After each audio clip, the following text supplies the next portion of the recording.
کہ 2008 میں نون لیگ کے 12 ایم پی اے تھے، 13 ایم پی اے تھے، اور اب یہاں پر صورتحال بڑی برعکس ہے، لیکن اس کا یہ مطلب تو نہیں کہ ووٹ نہیں ہے. اسی طرح جمعیت علماء اسلام ہے، جی ڈی اے ہے، قوم پرست کی جماعتیں ہیں، سب کے پاکٹس موجود ہیں. تو ایم کیو ایم سندھ کی حد تک بڑی دانشمندانہ طریقے سے اپنا ووٹ بینک اتحاد کے ساتھ یکجا بھی کر رہی ہے، اور یقیناً ہمارا سب سے بڑا مقابلہ پاکستان پیپلز پارٹی سے. تو ہماری حکمت عملی 15 سال کی لاقانونیت کو ذہن میں رکھ کے بھی ہم بنا رہے ہیں. رائٹ. بٹ خواجہ صاحب، جس طرح آپ نے کہا کہ اگر سیٹ فار انسٹنس کہ اگر مشترکہ کینڈیڈیٹ کی طرف بھی جاتی ہے اور نون لیگ کراچی سے اگر اپنے 2 سے 3 امیدوار بھی کھڑے کرتی ہے، تو ایم کیو ایم اپنے ووٹر کو کیسے قائل کرے گی کہ وہ نون لیگ کے امیدوار کو ہی ووٹ دیں؟ دیکھیں، میں نے آپ سے گزارش کی کہ ابھی 3 رکنی کمیٹی بنے گی، یہ اس میں طے ہوگا کہ آیا یہاں سے وہ کہاں حصہ لینا چاہتے ہیں. ماضی کے انتخابات میں شہباز شریف صاحب نے کراچی سے حصہ لیا تھا اور ایم کیو ایم نے بھی حصہ لیا تھا. وہ سیٹ اس وقت کے حلقہ بندیوں کے حساب سے پی ایم ایل این کی تھی. ایم کیو ایم نے پی ایم ایل این کا تو ساتھ نہیں دیا تھا، لیکن 600-800 ووٹوں سے شاید پی ٹی آئی کے ساتھ پی ایم ایل این کا مقابلہ تھا.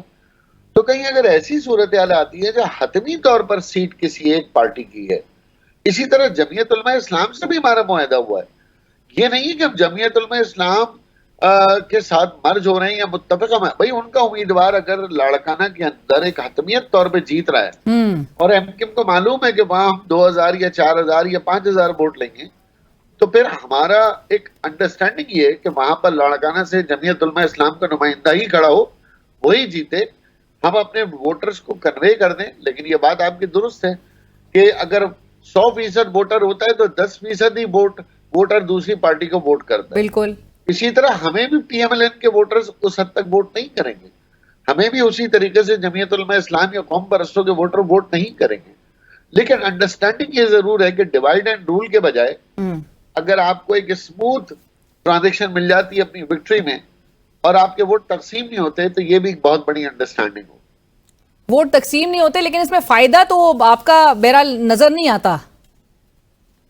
نہیں، فائدہ تو دیکھیں بدقسمتی سے پاکستان کی عوام کا کسی بھی حال میں نہیں ہے، کیونکہ آپ کے یہاں 2 جماعتی حکمت عملی 40 سال سے رہی ہے. تیسری جماعتی حکمت عملی آئی تھی تو وہ کہتے ہیں کہ وہ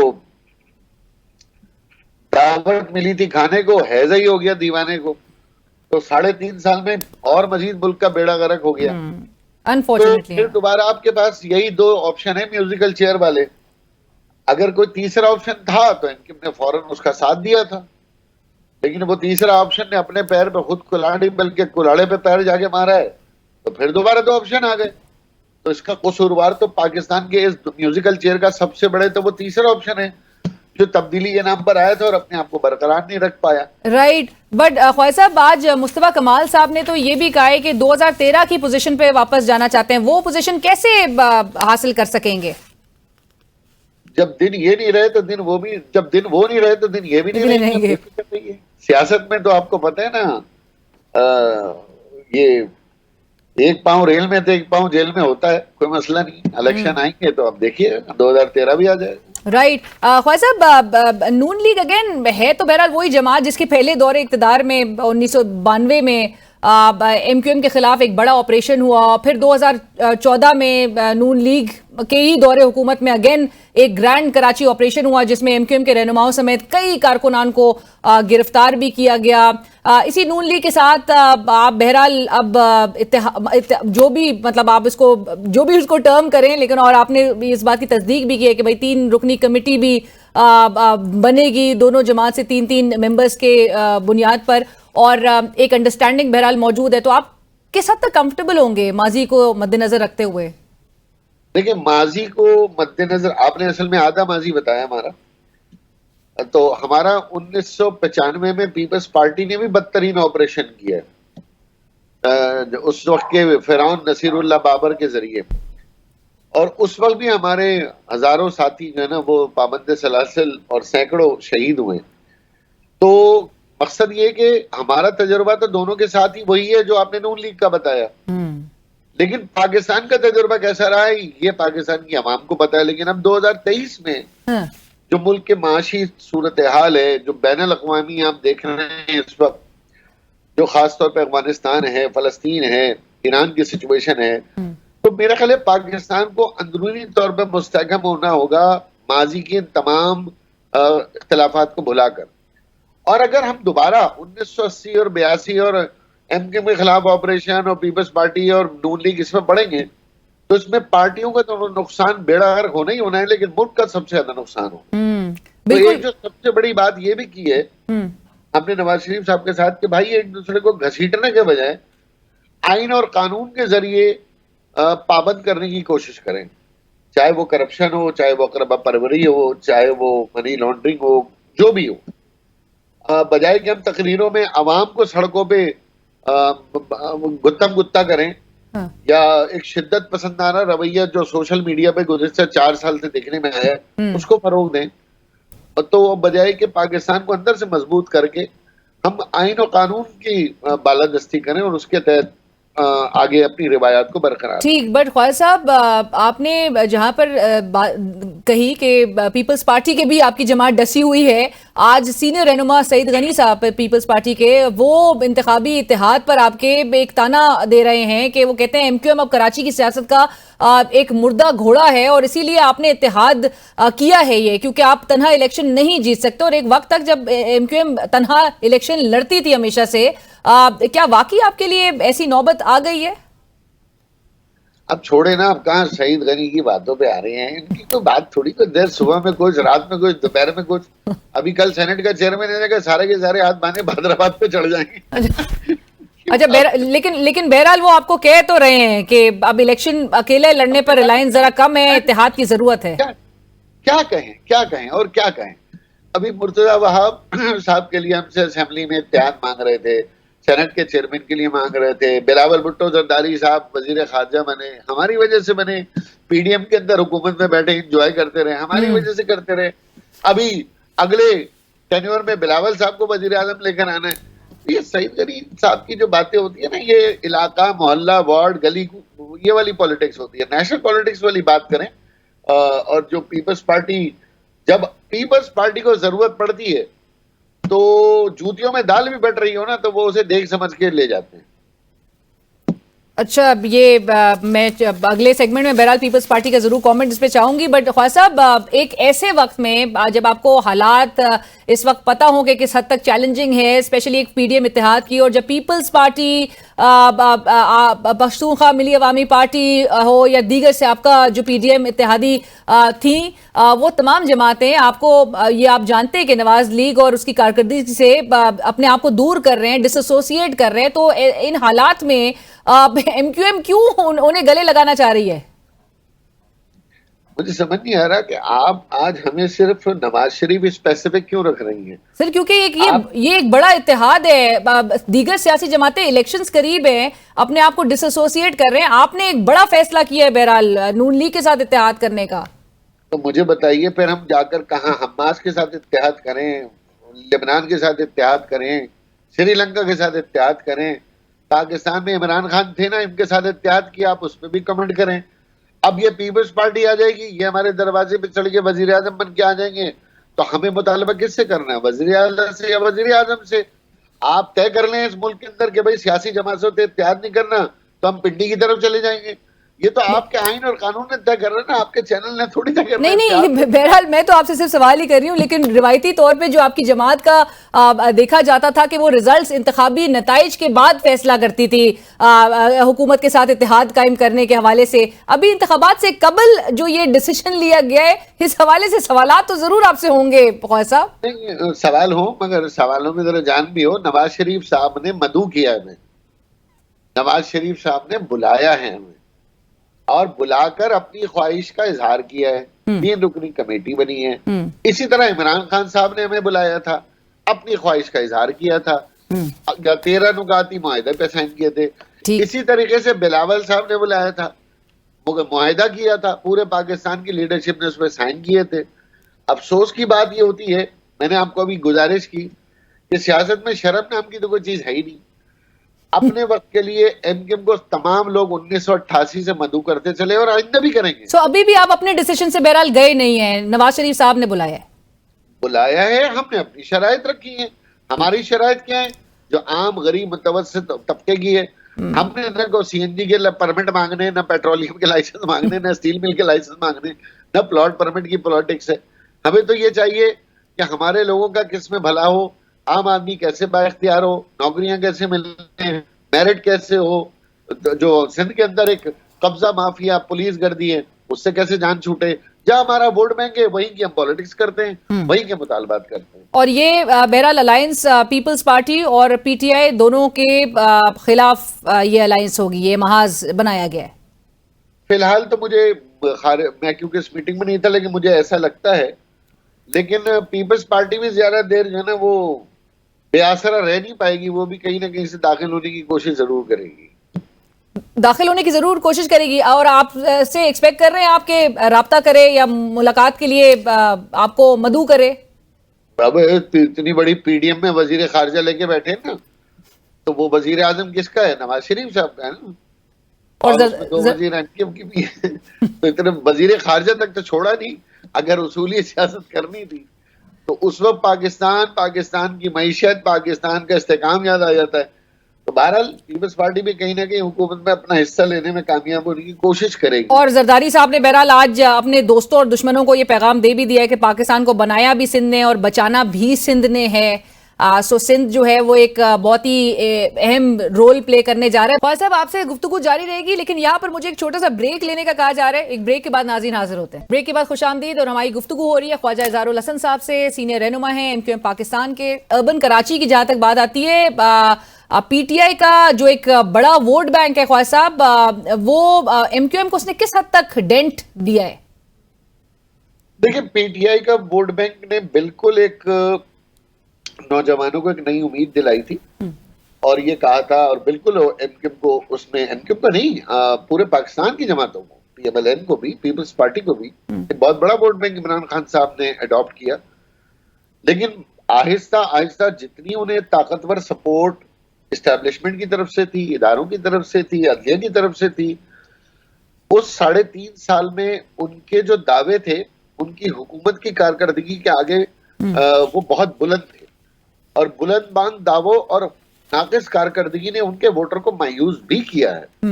اور یہی وجہ کہ ان کا ووٹر جو تھا واپس ہماری طرف, جو ہمارا ووٹر جو ادھر گیا تھا واپس ہماری طرف آیا ہے, اور واپس اسی امید پر آیا ہے کہ اس ووٹر کو پتہ لگ گیا کہ کراچی سے کسی کو کتنے بھی ووٹ پڑ جائیں, کراچی کے لیے کسی نے کام نہیں کرنا, کراچی کے لیے صرف کراچی نے ہی کام کرنا ہے.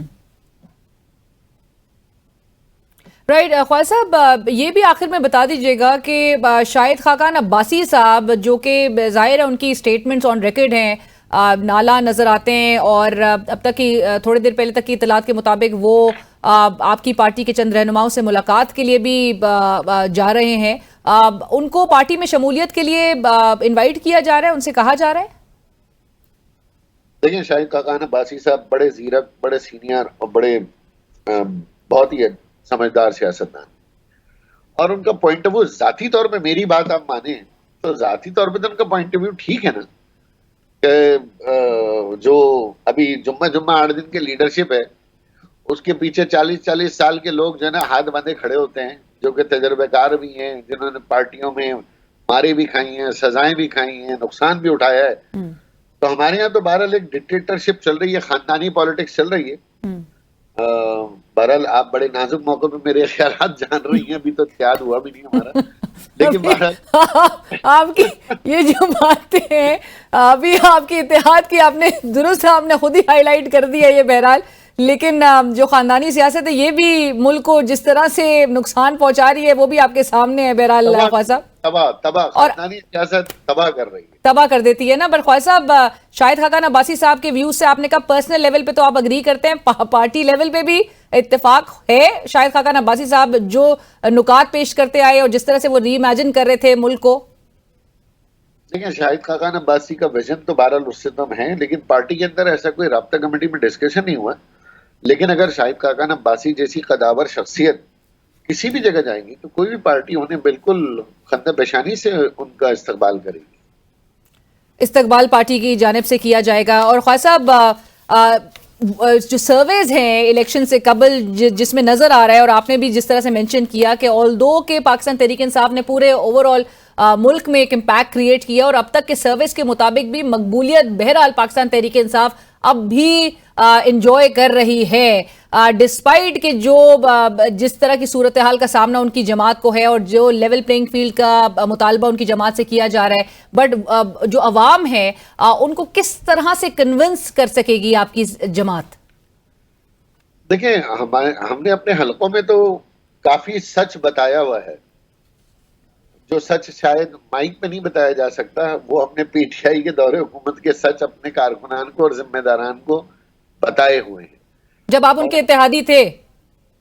جی اتحادی تھے، تبھی سے بتانا شروع کر دیا، تبھی سے ہم تیاری جو ہے نا وہ برے وقت کی پہلے سے کر لیتے ہیں، ہم نے بتا دیا تھا کہ بھائی یہ حکومت جو ہے وہ اس طرح سے چل رہی ہے کہ ہم اپنے آپ کو جو ہے نا وہ 3.5 سال میں فلسطینی سمجھتے رہے، تو وہ اختیارات ہونے کے باوجود بھی اگر خان صاحب ملک میں کرپشن کا کوئی قانون نہ بنا سکے، عدلیہ کو آزاد نہ کر سکے، اور بیرون ملک جا کے پاکستان کے رہنماؤں کے خلاف، پاکستان کی اکانومی کے خلاف انہوں نے جو بات کی، پھر اس میں بہتری بھی نہ لا سکے، پھر نوجوانوں کے روزگار کا مسئلہ تھا، گھروں کا مسئلہ تھا، ٹیکنالوجی کا مسئلہ تھا، زراعت کا مسئلہ تھا، میکنائزیشن کا، بہت سارے مسئلے تھے، کوئی ایک فیلڈ بھی ایسی نہیں تھی جس میں وہ تبدیلی لا سکے۔ اب چاہے وہ ان کی خامی تھی، ان کی ٹیم کی خرابی تھی، یا بے انتہا سپورٹ نے شاید ان کو آپے سے باہر کر دیا تھا، اب ان کا ووٹر خود پریشان ہے۔ مقبولیت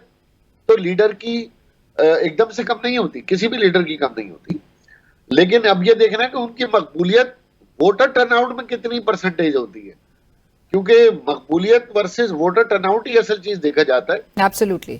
تو دیکھتے ہیں ہم کیا رہنما، لیکن خواجہ صاحب ملک کے حالات تو بڑے انپریڈکٹیبلی رہے ہیں، سیاسی حالات اسپیشلی، کیونکہ 5 سال قبل جو نون لیگ جس قسم کا سیناریو فیس کر رہی تھی، نواز شریف صاحب الیکٹورل جو پالیٹکس ہے اس سے باہر تھے، 5 سال بعد حالات کس طرح سے تبدیل ہوئے وہ پریڈکٹ تو بہت لوگوں کے لیے کرنا بڑا مشکل تھا۔ تو آج سے 5 سال بعد سچویشن کیا ہوتی ہے، بٹ ایم کیو ایم اپنی جو بطور اتحادی پاکستان تحریک انصاف کے دور حکومت میں وہ اپنی غلطیوں کا بھی وہ احساس کر رہی تھی، اور اس وقت سے لوگوں کو بھی کنونس کرنا آپ نے کہا شروع کر دیا گیا تھا۔ جی ہم نے 2 بجٹ کی مخالفت کرنے کی علل اعلان بات کی تھی، اور مجھے اچھی طرح یاد ہے کہ دونوں بجٹ کی مخالفت کرنے کے بعد ہمیں بڑی شدید ترین تکلیف کا سامنا کرنا پڑا، اور ہم نے بتایا کہ بھئی ہمارے ساتھ یہ مذاکرات ہیں، یہ نکات کمپلیٹ نہیں ہو رہے ہیں، جو بھی ہمارے مسائل تھے، باقی پوری دنیا میں کام ہو رہے تھے، یعنی گردوارے، سکھوں کی راداریاں کھل چکی تھی، سارے فیسٹیول ہو رہے تھے، دشمن ممالک سے تعلقات ہو رہے تھے، لیکن اتحادی جو ایم کیو ایم ہے اس کے مطالبات پورے نہیں ہو رہے تھے۔ خود خان صاحب کے دور میں نواز شریف صاحب کے رہنماؤں کے اوپر وطن غداری کے مقدمات درج ہوئے اور ختم ہو گئے، خان صاحب کے دور میں ہوئے۔ خود خان صاحب کے دور میں 600 ارب روپے کی کرپشن سندھ کے رہنماؤں پہ تھی جو باعزت بری ہوئے۔ خود خان صاحب کے دور میں نیب نے بہت سے لوگوں کو کلین چٹ دی، تو ہمارے اپنے شکوے تھے، ہم نے کوئی اربوں روپے کے نہ قرضے معاف کرانے تھے نہ کچھ تھا، ہم تو ہمارے جو کارکنان ہیں انہیں بازیاب کرانا۔ اور یہ شکوے خواجہ صاحب آپ کے پی ڈی ایم حکومت میں بھی شہباز شریف صاحب سے رہے، آپ کے شکوے مردم شماری کے بھی حوالے سے رہے، وسائل کی فراہمی کے حوالے سے بھی رہے، اور آپ کے شکوے بہرحال لیول پلینگ فیلڈ سے متعلق بھی ضرور ہیں۔ دیکھیں میں ایک بات ہمیشہ کہتا ہوں، کراچی اور سندھ اور کراچی اور پاکستان یہ ہمیشہ جو ہے نا آپ علیحدہ علیحدہ رکھا کریں۔ جو کراچی کی صورتحال ہوتی ہے وہ سندھ کی نہیں ہوتی، اور جو کراچی کی صورتحال ہوتی ہے وہ بعض دفعہ پاکستان کی بھی نہیں ہوتی۔ تو کراچی کو تو ایک اسپیشل آئیڈینٹی یا اسپیشل آپ ٹیریٹری آپ کو دیکھنا چاہیے جو اس ملک کو چلانے میں، اور تمام قومیتوں کا ایک مشترکہ گلدستہ، یہاں پہ پورٹ ہے، آپ کا ڈیفینس ہے، آپ کا اتنا بڑا کنٹونمنٹ ہے، آپ کے پورے ملک کی چھٹا بڑا میرا خیال ہے یہ شہر ہے آبادی کے لحاظ سے، اور اکنامک زون ہے بالکل۔ تو اس شہر کے ساتھ تو ہمیشہ ہی زیادتی ہوئی، اور ہمارے تحفظات ہر سیاسی اتحاد میں رہیں